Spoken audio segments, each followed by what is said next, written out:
Toni Lee Sharpless disappeared on Sunday, August 23, 2009. When a person disappears without a trace, often the most critical information is hidden in their actions and words from the days before they vanished. Toni Lee Sharpless's last known whereabouts may hold the clues to what happened to her.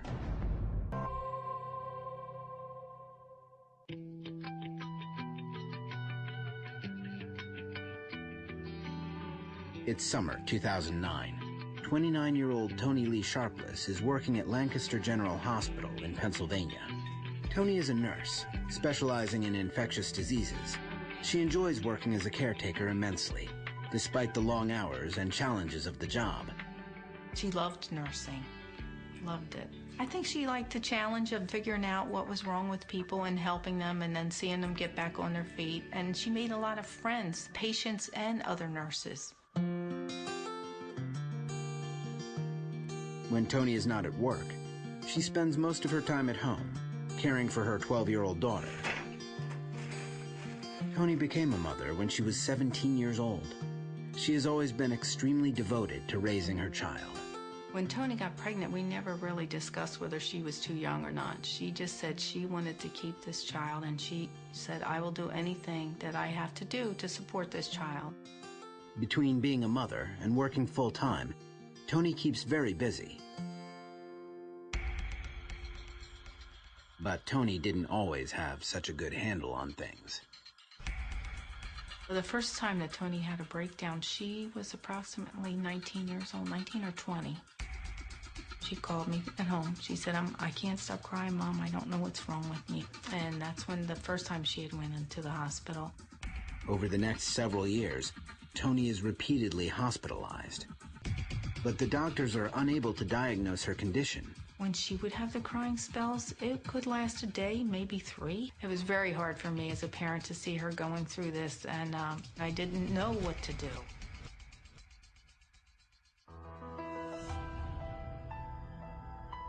She would drink occasionally. I think that was to self-medicate. There was one incident where she totaled her car. After that accident, she was adamant. She said, I will never do that again. In 2004, during another hospital stay, the source of Toni's problems is finally identified. She is suffering from a bipolar disorder. With a diagnosis in hand, Toni is prescribed medication and she begins to take control of her life. In 2005, she enrolls in nursing school, and she and her daughter move in with her parents in Downingtown, Pennsylvania.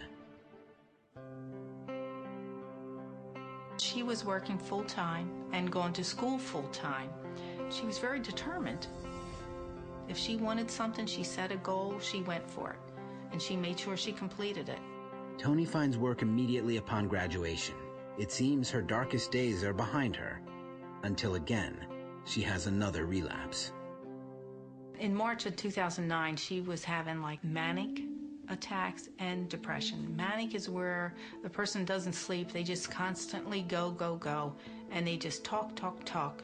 And then they start to imagine things because they're not getting this proper sleep that they should be getting.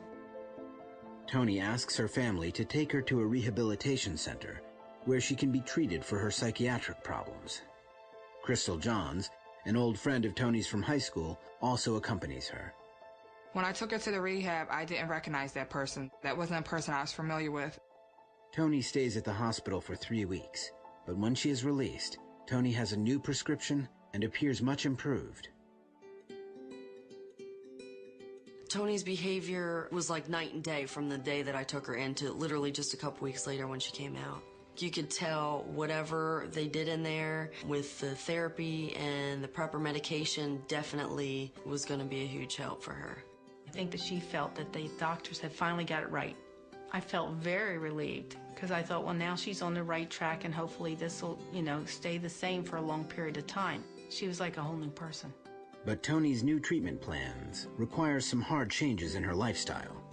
Because she did like to drink, and you're not supposed to drink on that kind of medication. So in order to avoid going in those types of places, I would just do things with her that were different, that didn't involve that.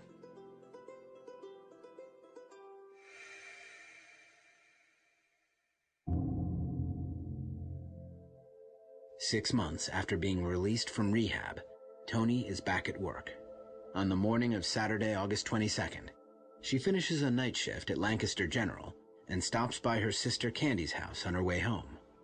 She came to my house that morning right off of work. She helped me clean and spent some time with my kids. We sat outside on my front porch and was talking for a while. She ended up leaving to go pick up her daughter, get showered and ready. We were all going to go shopping. Her friend Crystal joins them. She hasn't seen Toni since the night she took her to the hospital. She seemed like she was back on the ball. She seemed like the Toni I know. Or like I would call her sister Tone Bone. She seemed like the Tone Bone we knew. Like nothing was ever wrong. The women spend the entire day together catching up. As the evening approaches, Crystal invites Toni to go out with her that night. While we were shopping, I received a phone call from a friend of mine, Matt Green, and he said he was in the area and would I like to hang out later on that evening. Which I then asked Toni, would you like to join me? Because I wanted to spend time with her as well. Although Toni hasn't slept since she worked the night before, she excitedly accepts Crystal's invitation. Oh, she never went to sleep right away. And if she knew she was going to be off that night, she would stay up all day long and then go to sleep that night. She goes, I haven't been out in a long time. So she got dressed, got ready to go, and as she was leaving, she gave me a hug and a kiss. Her sister Candy is also invited, but she declines the invitation and can't help but feel some concern for her sister. I was kind of surprised that she was going out because I knew that she was trying to steer clear of clubs, but I knew that she hadn't been out in months, like probably a good half a year at that point, to where, you know, she wanted to go out, have a good time, spend time with her friend, and just go dancing.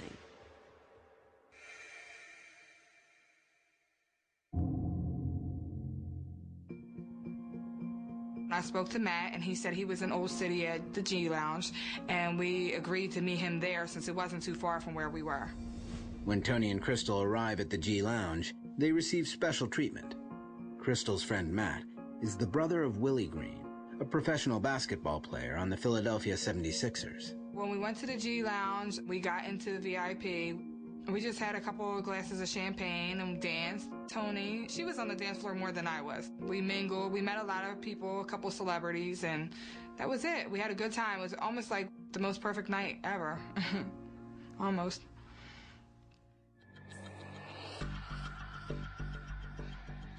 As another round of drinks is ordered, Toni doesn't seem to have any trouble keeping up with the others. We were definitely drinking Don P.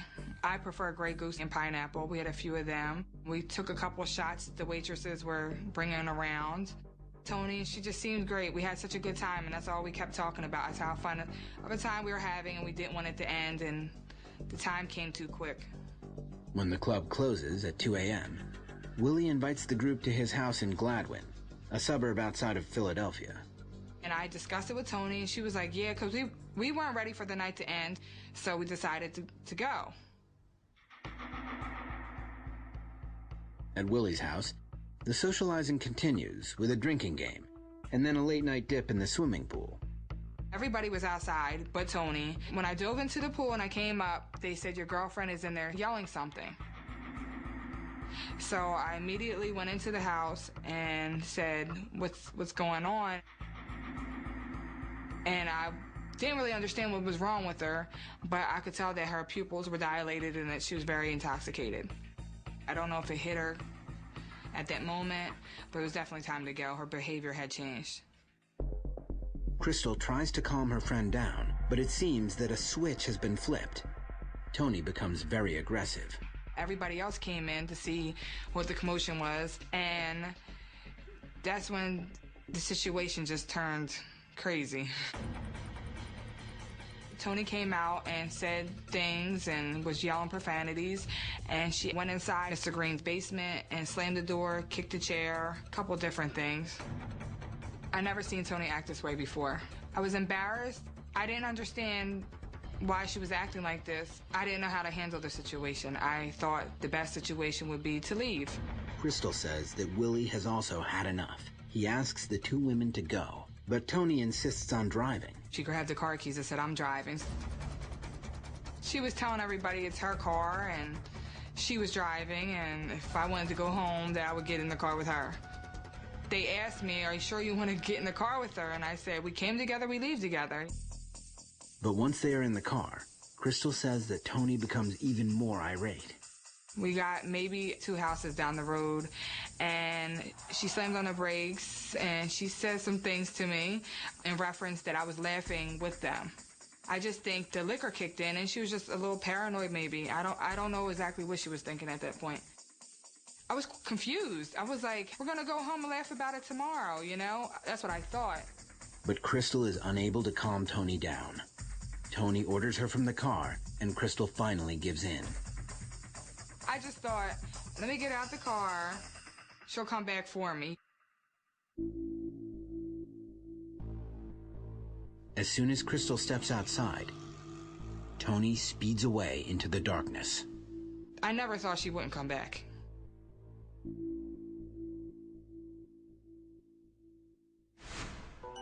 Coming up, what was happening to Tony that night? The combination of everything may have been making her act not in her right mind.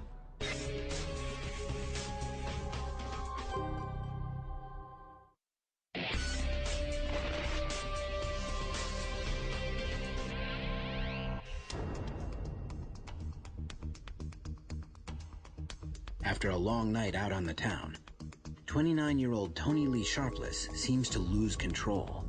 Her belligerent behavior gets her and her friend Crystal kicked out of a small gathering in Gladwin, Pennsylvania. Crystal is glad to be going home, but suddenly, Tony demands that she exit the car and speeds away. She knew I didn't know these people, that we were so far from home, like 40 miles. Why would you leave me? I didn't think she was that upset, and especially not at me.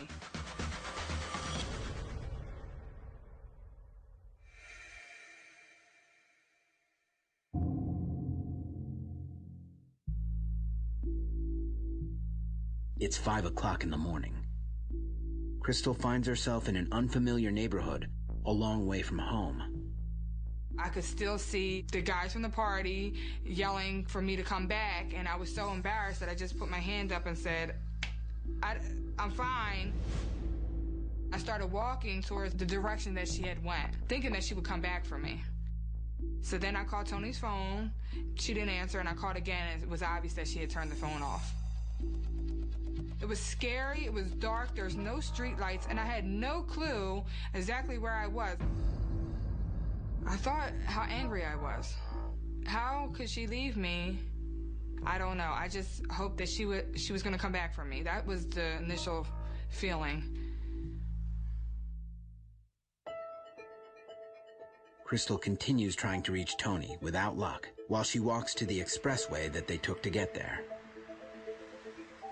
I sat on the side of the road, so if she came back, that I would just be sitting waiting for her. I was so far from the development that I left, I didn't even know what house I came out of. That's when the reality kicked in, and that's when I began to cry. I was scared. I was scared for my life. Crystal is eventually able to reach a nephew who agrees to make the 40-minute drive to come pick her up. On the way home, Crystal tries calling Tony's sister Candy to tell her about their train wreck of a night. When I got up in the morning and saw that I had missed texts and phone calls, voicemails from her, I'm like, okay, what's going on? Candy is surprised to hear about Tony's strange behavior. She calls over to her parents' house to make sure her sister is all right. But Tony has not come home. We thought, well, maybe her being so tired because she had stayed up so long would have pulled the car off the side of the road and taken a nap, but she would have called or texted myself, her sister, or her daughter, and she didn't do any of those.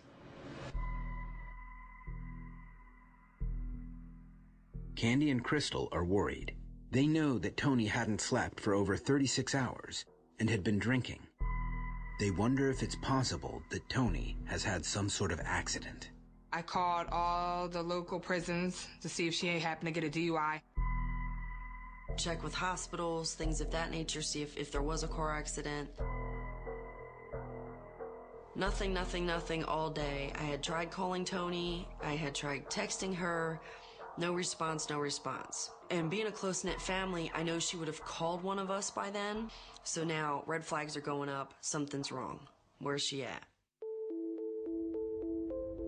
By nightfall, neither Candy nor Crystal has made any progress in finding Tony. Crystal can't bear it any longer and contacts the police.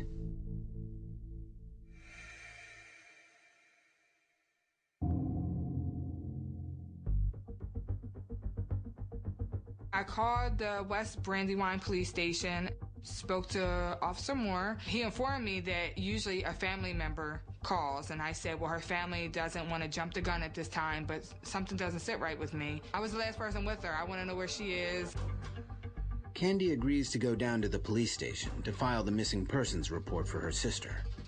It was nerve-wracking to report her missing. I'm still at this point like, this isn't really happening. Like, I'm doing this for nothing, but if I don't do it and it really is an issue, I would feel terrible. So I just gotta file it to be on the safe side. That way we can get the word out and see what's going on. As Officer Russell Moore takes down Tony's details, some of the information that Candy tells him gives him pause.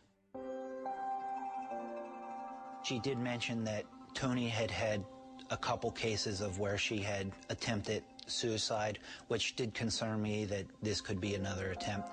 Tony's family, however, stresses that Tony loves her life and has no reason to want to end it. She's trying to further her education. She has a daughter to come home to. We're a very close family. She was happy. She loved her job and things were going good. Her medicine was working well, so she was very excited. Still, Officer Moore wonders how the mix of alcohol with Tony's medication may have affected her. There is some concern that the alcohol with the medication, as well as her mental health issues, the combination of everything may have been making her act not in her right mind. Crystal is also worried. As she replays the last night over in her head, she realizes she has seen Tony in this condition once before. The night reminded me of the time when we were checking her into rehab. She wasn't in the right state of mind. I know that Tony wasn't psychologically stable, that she had issues with that in the past, and, maybe I should have kept a closer eye on her. Maybe I shouldn't have drunk with her, But her family was aware we were going out. We went there before we left. Obviously, if we're going to a club, we're going to consume some alcohol. If that wasn't a good idea, I wish somebody would have told me. I would have babysat her more, I would try to.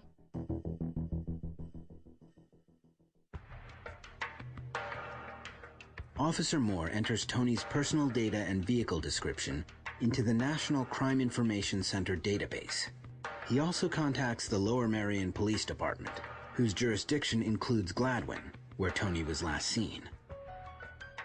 Typically, the car would have been the greatest link for us in an investigation like this. If anybody stopped that car, we would have been notified, and West Brandywine would have been notified. But Tony's car seems to have vanished just as she has. Police turn next to Tony's phone records. I called Tony's cell phone carrier. The last contact with the cell phone tower was at 4:53 in the morning. The cell phone tower itself services Lower Merion, where she went missing. After that, we cannot tell where she would have gone. But Officer Moore is able to identify the last time Tony used her phone, 2:57 a.m., when Tony was leaving the nightclub and on her way to Willie Green's house. It's a text message from Tony to her daughter, who had contacted her mother when she could not fall asleep. The last thing that came off of my daughter's Tony's phone was a text to her daughter at 3 o'clock in the morning because her daughter couldn't sleep that night. Her mom said to her, "Honey, I'll be home soon, get some sleep." That was the last text, the last activity on that phone. For Donna, Tony's last text message sounds more like the daughter she knows, a loving mother who is very responsible and caring. But everything else she learns about Tony's behavior that night leaves her baffled. I couldn't believe it. I've never seen her act that way. Never. The only thing I could have thought was mixing alcohol with medication that she was on and lack of sleep.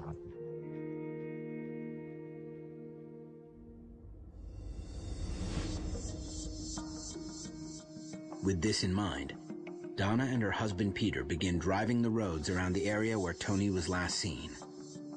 I kept thinking, if she's that tired or if she's that out of it, she would have had to have wrecked that car. There's no way she could have made it home or anywhere else. We were looking for all kinds of signs, scraped guardrail. We were looking for like broken branches where a car might have went down, you know, in between trees and stuff. We were all over that area, but we couldn't find anything.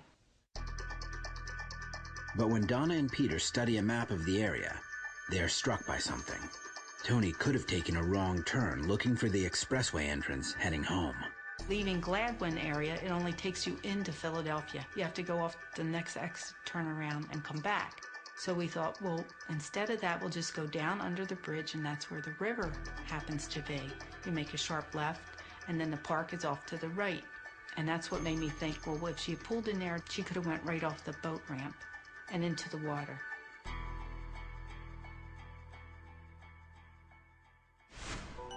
Coming up, have her parents finally located Tony? If she's in the river, then she's not alive anymore. If she's not in the river, then we still don't know what happened to her.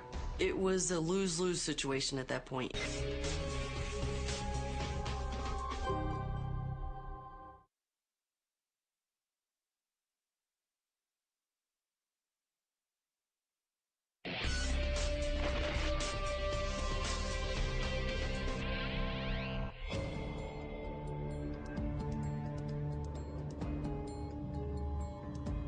Year-old nurse and mother Tony Lee Sharpless is missing.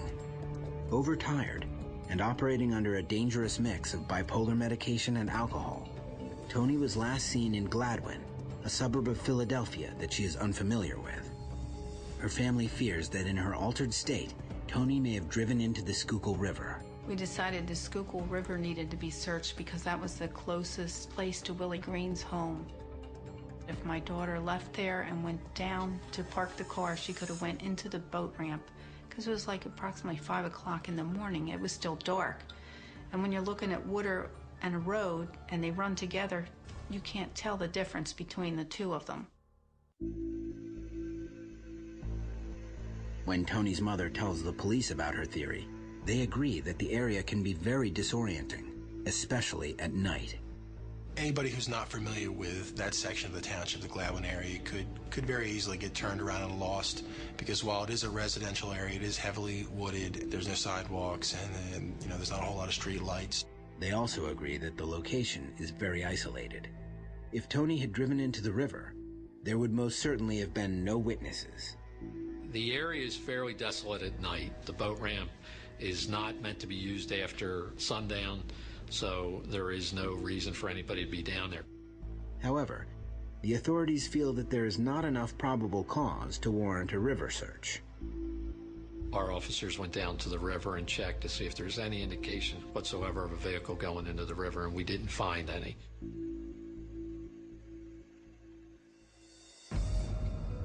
Nevertheless, Texas EquiSearch, a nonprofit organization that conducts missing person searches, agrees to come to Pennsylvania to spearhead the operation. They scan the river bottom with sonar, while the Lower Merion Police Department joins the search. The way the sonar system works is it's attached to a boat, and it scans through the water and actually takes photographs of items on the bottom of the river or on the riverbed. As you go off the boat ramp, it gets very deep. It's about 25 feet deep as soon as you leave the boat ramp. So this is a fairly deep water operation there with very low visibility. Despite the depth and murky water, sonar hits upon what looks like 3 cars at the bottom of the river. We arranged for the Philadelphia dive unit to come out the next morning and to dive and to determine if they were vehicles and if they were involved, in this case, if they were in fact Tony's car.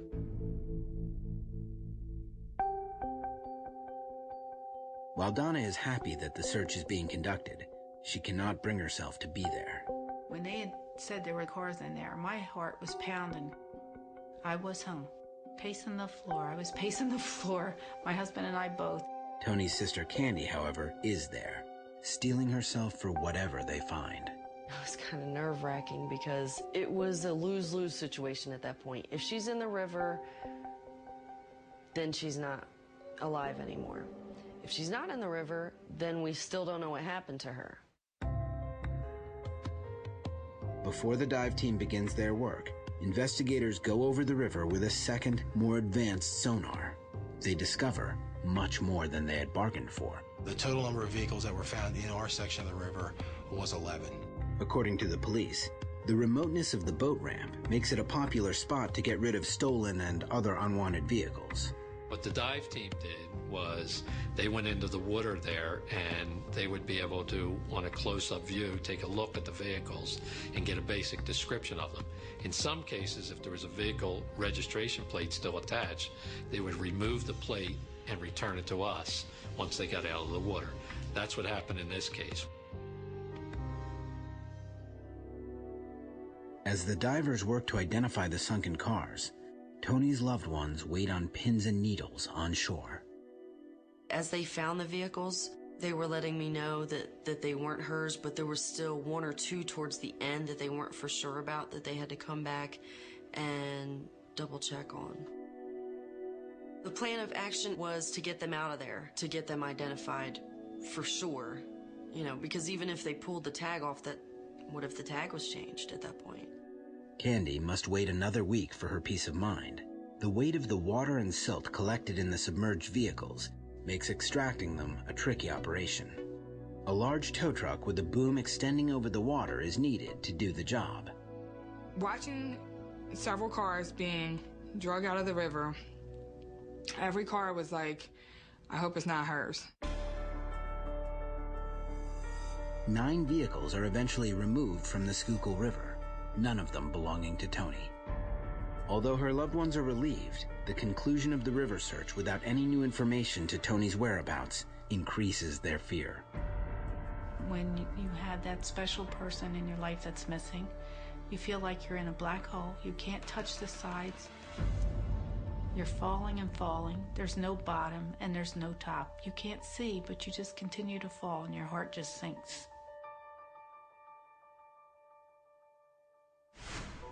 Coming up, police turn their attention to the last person to have seen Tony. Everybody was asking me about drugs and what drugs was she on, and I don't do drugs. And if she was on any drugs, I didn't know of them.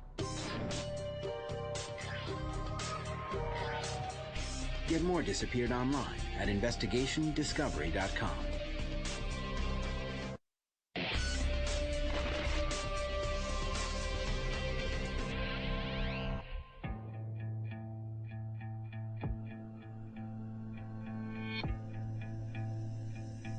When Tony Lee Sharpless goes missing outside of Philadelphia, her loved ones are stunned. The 29-year-old nurse lives a simple life, devoted to her daughter. But by all reports, Tony behaved like a different person on the night she disappeared. She wasn't herself, because the Tony I know would have never left me on a dark road or with a house full of strangers. She wouldn't have did that. Crystal Johns is the last person known to have seen Tony. That night, the two women had last been at the house of Willie Green, a professional basketball player on the Philadelphia 76ers. I contacted Mr. Willie Green to see if he could shed some light on what happened. Mr. Green gave the same account of the night that Miss Johns had given. There were never any suspects in the case. There was never any indication of foul play. There was no person of interest, really, that jumped out at us during any phase of the investigation. Despite Willie and Crystal's cooperation with authorities, rumors of foul play begin to circulate.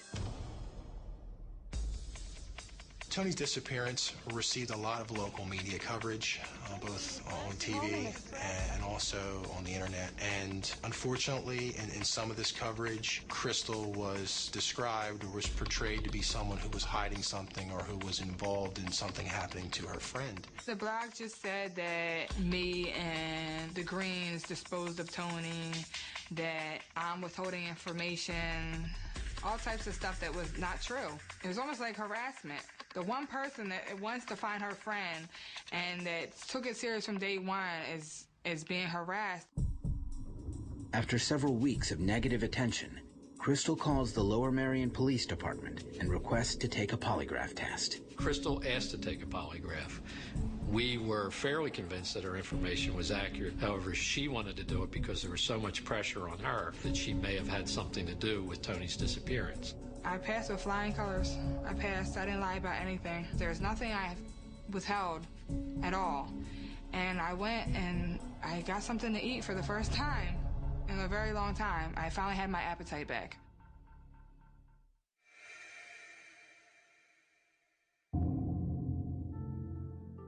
Toni Lee Sharpless has been missing for 3 weeks. After extensive searching and interviews, all leads grow cold until suddenly there's movement in the case. On September 14th, 2009, I was contacted by the New Jersey State Police that on September 8th, their vehicle had recorded Toni Sharpless's car in the city of Camden. Camden, New Jersey lies directly across the river from Philadelphia. It's only a 20-minute drive from where Toni was last seen. It was the first information we had since Toni went missing that she and her car was moving. It was in the area. It was somewhere. According to the Camden Police Department, Toni's car was recorded by a piece of technology called a license plate reader.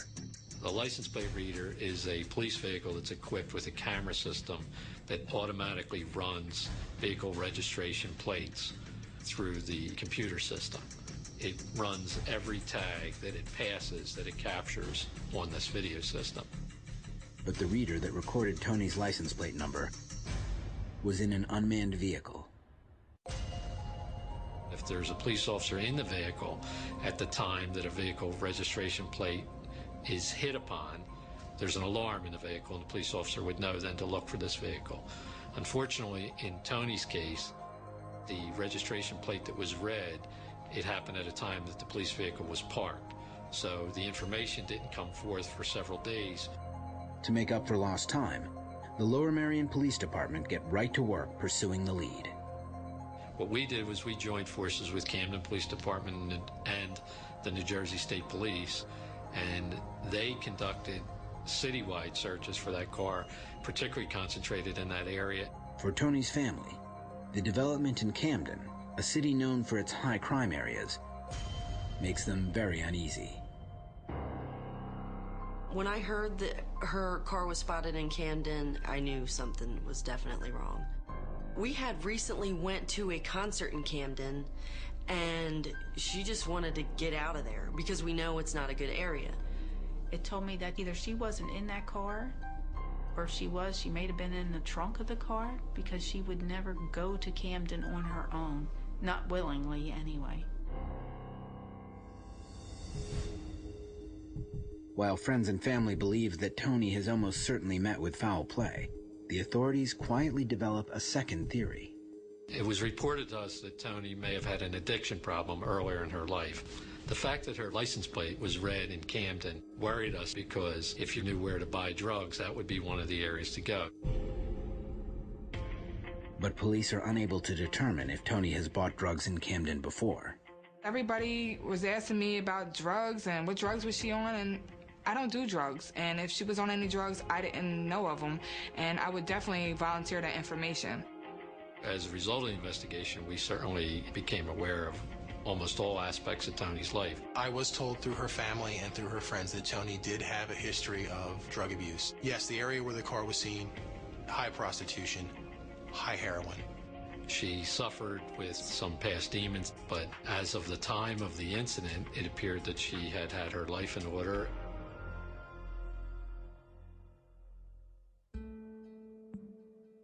As the Camden lead goes nowhere, and no new information surfaces, the search for Toni Lee Sharpless begins to stall.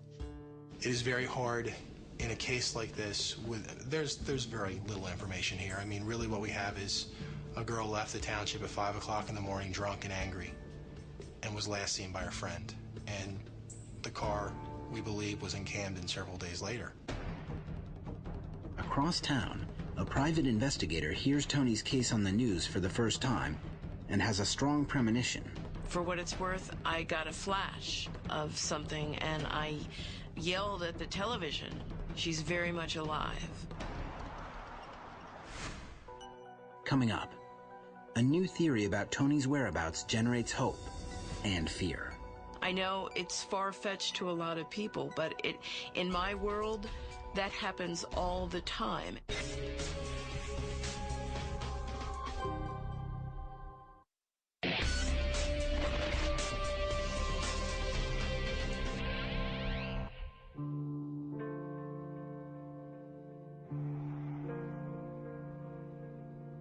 It's been a month since Tony Lee Sharpless drove away from a gathering in Gladwin, Pennsylvania. The only clue in the case that has surfaced is a license plate hit in Camden, New Jersey. After that, both Tony and her vehicle appear to have vanished. But now, private investigator Eileen Law thinks she knows what has happened to Tony. My instinct told me that, one, that she was alive, and two, that drugs were involved somehow. Like many in the area, Eileen is aware of the recent bust of a sex trafficking ring in New Jersey. Prosecutors say this man, who called himself Prince, enslaved young women and forced them into a life of hell. Just 1 month earlier, Alan E. Brown Jr. was arrested for prostituting dozens of young women from Newark to Atlantic City. This man is one of thousands of men all across the country who prey upon young women, anywhere from 12 to 50. And what they do is go to bus stations, train stations, nightclubs, and look for young women who seem distressed in some way. Once they were forced into his stable of prostitutes, they were subjected to beatings, to isolation from others, to coercion. They were locked inside apartments. He would take their cell phones and their credit cards and force drugs on them. I know it's far-fetched to a lot of people, but in my world, that happens all the time. Although Eileen believes that Tony may have fallen victim to this type of crime, she has no facts to support her hunch. It is only when she meets Tony's family for the first time that she realizes how right she may be. My daughter Candy and I went to meet with her. She had asked me just basic questions like the police did. It was a lot of paperwork, a lot of questioning. Where was she last seen? What was she driving? When was the missing persons report filed? Almost immediately, Eileen learns of several details that confirm her fears. When Tony left that night with her friend, she had less than a quarter of a tank of gas. So when you do the mileage, there's just no way that she would be able to get home. I believe that somewhere along the expressway in Philadelphia, she ran out of gas. And that was the beginning of the end. At the conclusion of her first meeting with Donna and Candy, Eileen offers her services to find Tony for free. She begins work right away to get the story of the missing nurse and mother back into the media. I believe that she is in a weakened state. We need to get her picture out there. Almost immediately, there are sightings of women believed to be Tony.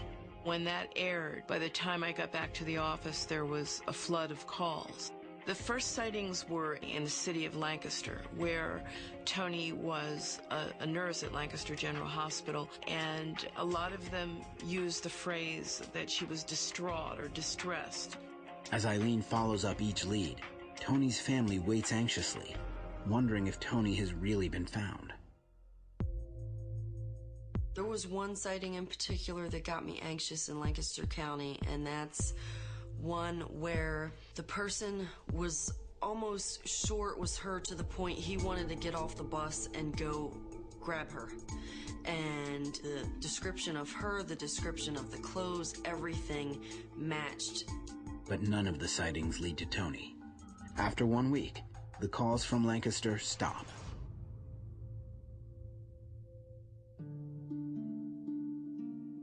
Then, another call comes in. I got a call from a man, and he said that he drove trucks to Camden, New Jersey, and he said that he believed he saw Tony. Over the next 3 days, there are several more reports of sightings in Camden. Because Tony's car was also seen there, Eileen thinks the chances of finding her are high.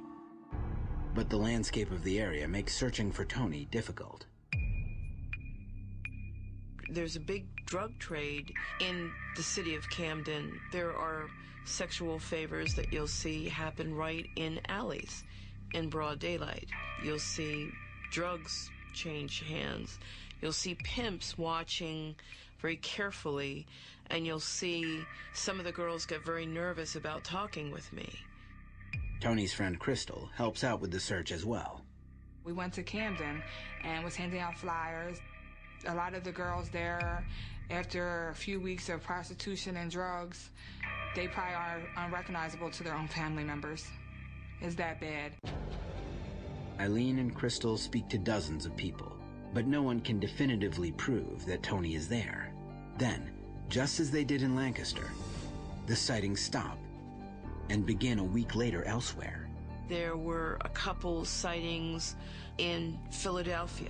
Same thing. It was always, there was a cluster up here, and then it would stop for a couple days. Many of the sightings of Tony described her being with a man, and it told me that someone was moving Tony around. While Eileen feels strongly that Tony may be the victim of sex trafficking, the authorities on the case see it differently. While that exists in places in this country, certainly the rarity in this area, and we never had any indication that that was a viable angle for this investigation to take. But with little else to go on, Tony's loved ones can't help but take the theory seriously. I think it's a strong possibility. I really do. It's real. It's in America and it's here. It's not good. It's not good. Whatever happened to my friend is not good. I think that she is a very strong person. She's a fighter. She's a leader. And that if she had the opportunity to get away, she would do that. Although Tony's loved ones want to believe she is alive, the possibility gives them little comfort. If Tony did drive on 76, which went into Camden, she could have got carjacked, been drugged up, held for prostitution. We don't know at this point, but that's our theories. I keep thinking, is she okay? Is she in her right mind? Is she cold? Is she hot? Is she hungry? Is she tired? Is she sleeping right? Because I don't know where she's at. It's such an empty feeling. It's hard.